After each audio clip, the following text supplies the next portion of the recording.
que es muy frecuentemente. Por esta razón, el derecho a la información y las libertades de expresión y de prensa nos protegen a los periodistas. Por eso prevalecen sobre otros derechos tan importantes como el derecho al honor, a la intimidad y a la propia imagen, que también salvaguarda la Constitución. En cierto modo, nos sitúan por encima del resto de las personas. Nos proporcionan blindajes como el derecho al secreto profesional o a la cláusula de conciencia.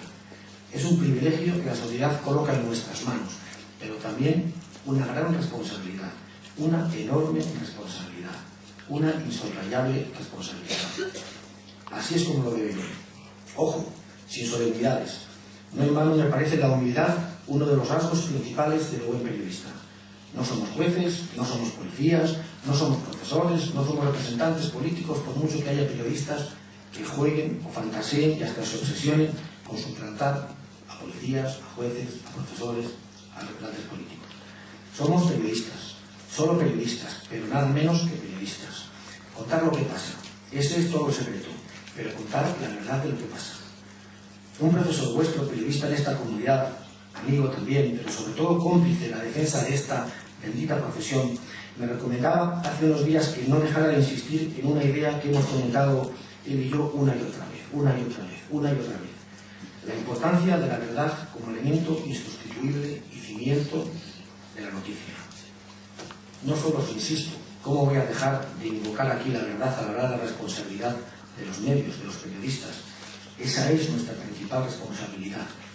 La búsqueda de la verdad con todos los recursos a nuestro alcance. La verdad sin mutilaciones. La honestidad para agotar todas las posibilidades de enriquecer la noticia o el reportaje antes de la hora de emisión del informativo o del cierre del periódico, o si trabajamos en la red antes de colgar el trabajo correspondiente.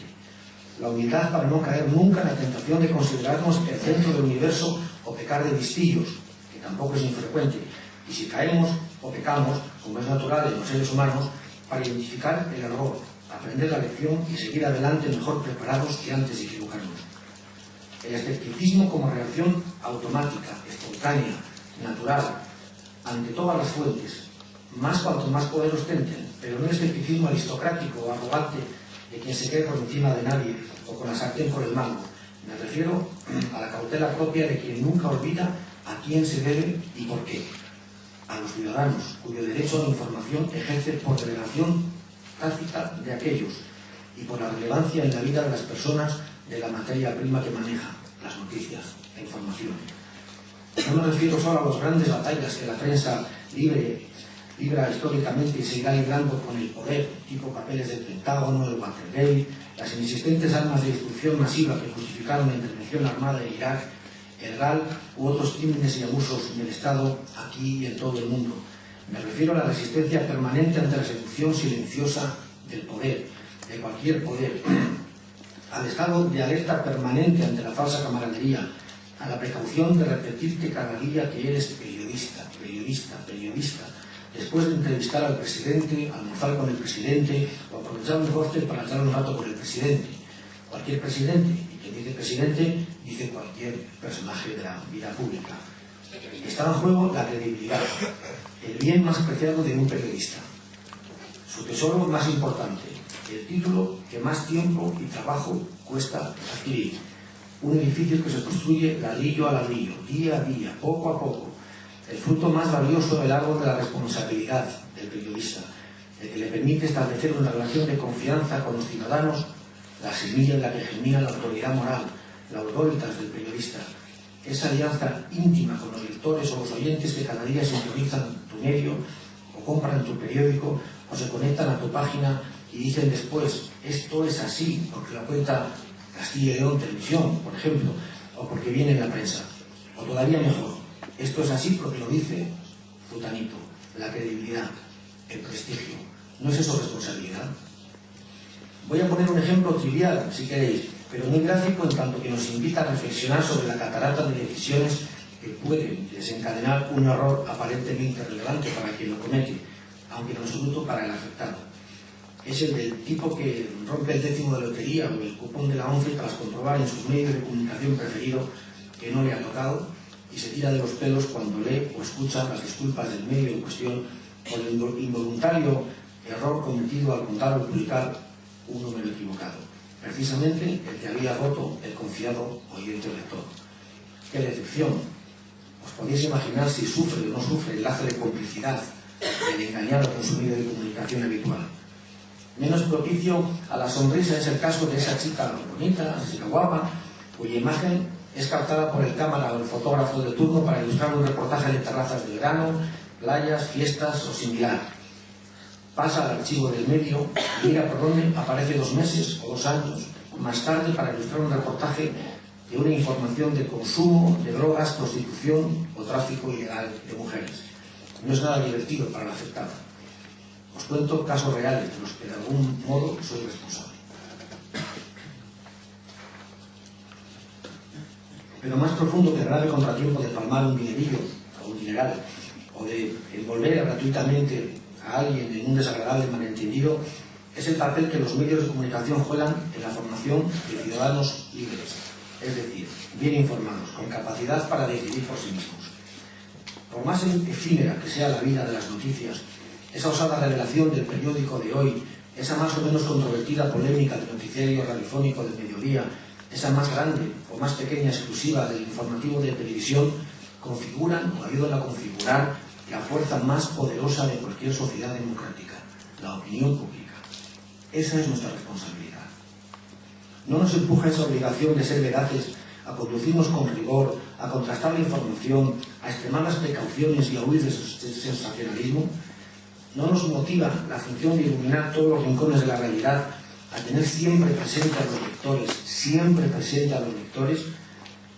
Nunca me canso de preguntar a mis compañeros en quién demonios pensaban cuando redactaron tal o cual titular ininteligible, aburrido, de puro convencional o millones de veces publicado, o simplemente falso, como aquel que nunca me arrepentiré, en una portada sigue grave el minero muerto ayer.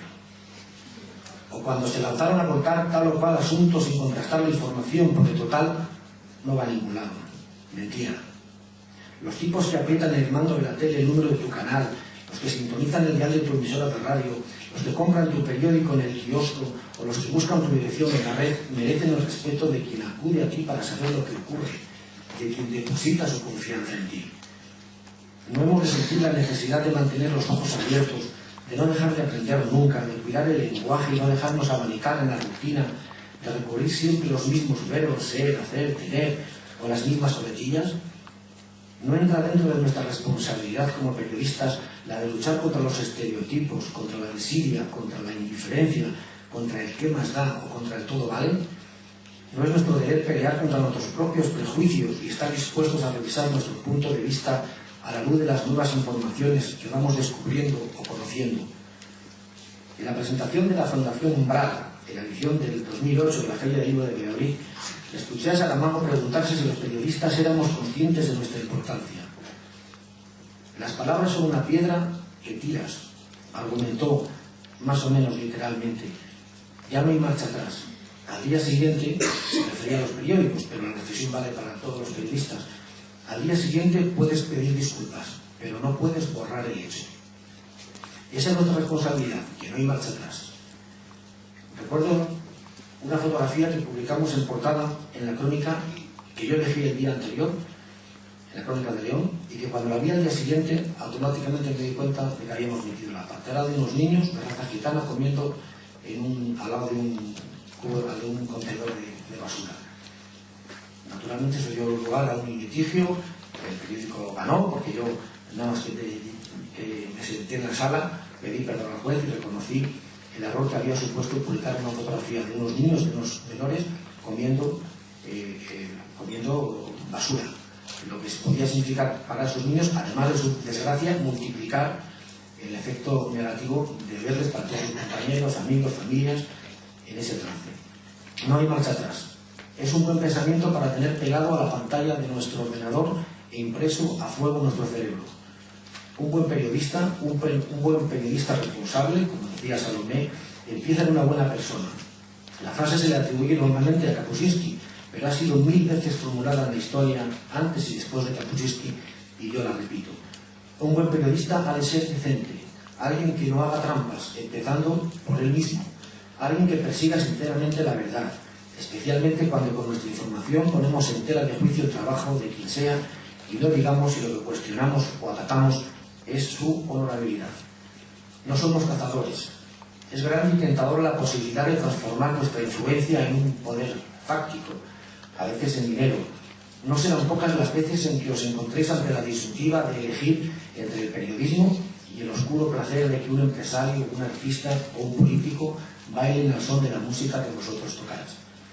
En ese, como en todos los trances, los más pequeños y los más grandes, es la responsabilidad social del periodista la que está encima de la mesa.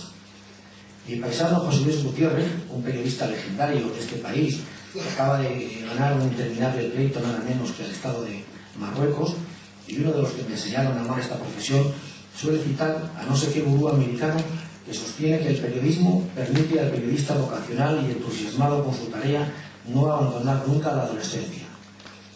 Así expresado tal vez pueda parecer una exageración del gurú y de José Luis Gutiérrez, pero no lo parece tanto cuando explican su idea sobre el periodismo como una pulsión rejuvenecedora que bien encauzada libera en el individuo, en el profesional, los impulsos más nobles y desinteresados del ser humano, el sentido de la justicia, las ansias de aprender, la idea de solidaridad, de defender a los demás débiles, de dar la voz a los que no la tienen. El periodismo como contrapoder, no como el cuarto poder, aunque haya compañeros que crean esa patraña y abdiquen de su responsabilidad para ejercer como poderosos. Ni servilismo complaciente, ni ataques indiscriminados o arbitrarios. Tanto pervierte su responsabilidad social el periodista dispuesto a decir sí a todo, como el que se obstina en el no por costumbre, el que cede a la obsesión por agradar a cualquier precio, como el que ve fantasmas por todas partes. En realidad es fácil ser periodista a condición de que tengas claro que quieres ser periodista. No sé en quiénes pensaba Elías Canetti cuando se refirió a los caballos que no necesitan pienso, a los caballos que se alimentan del sonido de su propio galope. Pero a mí me gusta pensar que describe bien a los periodistas convencidos de su función.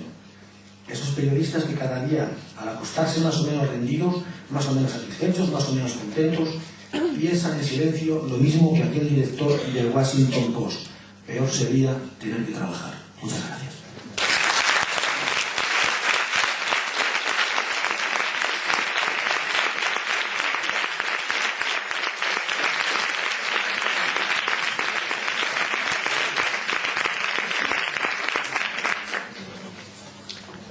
Todos van a querer trabajar como Oscar después de esto.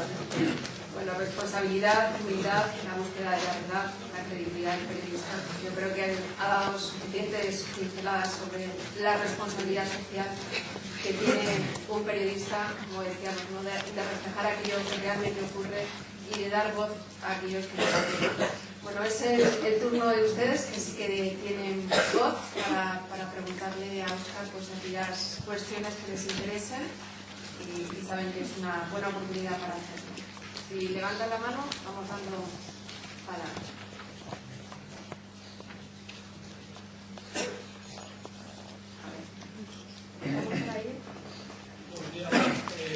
Quería preguntarle acerca de si usted en su medio tiene que luchar muchas veces contra la forma de hacer por cómo se hace periodismo en otros medios regionales de otros sitios de España, como por ejemplo el País Vasco, Valencia o Madrid. Y si cree que es un desprestigio para la profesión muchas actuaciones que se hacen en estos medios. No me refiero a Miguel de Castilla y León, pero sí me puedo referir a estos medios en determinadas... No te entiendo muy bien a qué te refieres cuando hablas de estos medios. Perdóname. Sí, no, si muchas veces se ven puestos, o sea, cuando la gente ve las noticias de Castilla y León, dice, claro, me dicen esto, o están a favor de esto, porque siempre estos medios tienen que decir lo que quieren poder. Porque yo no creo que en su caso sea así, pero sí creo que en otros casos, y si cree que es un desprestigio para la profesión, lo que hace ETV, lo que hace Canal Nou o lo que hace Telemadrid, por ejemplo.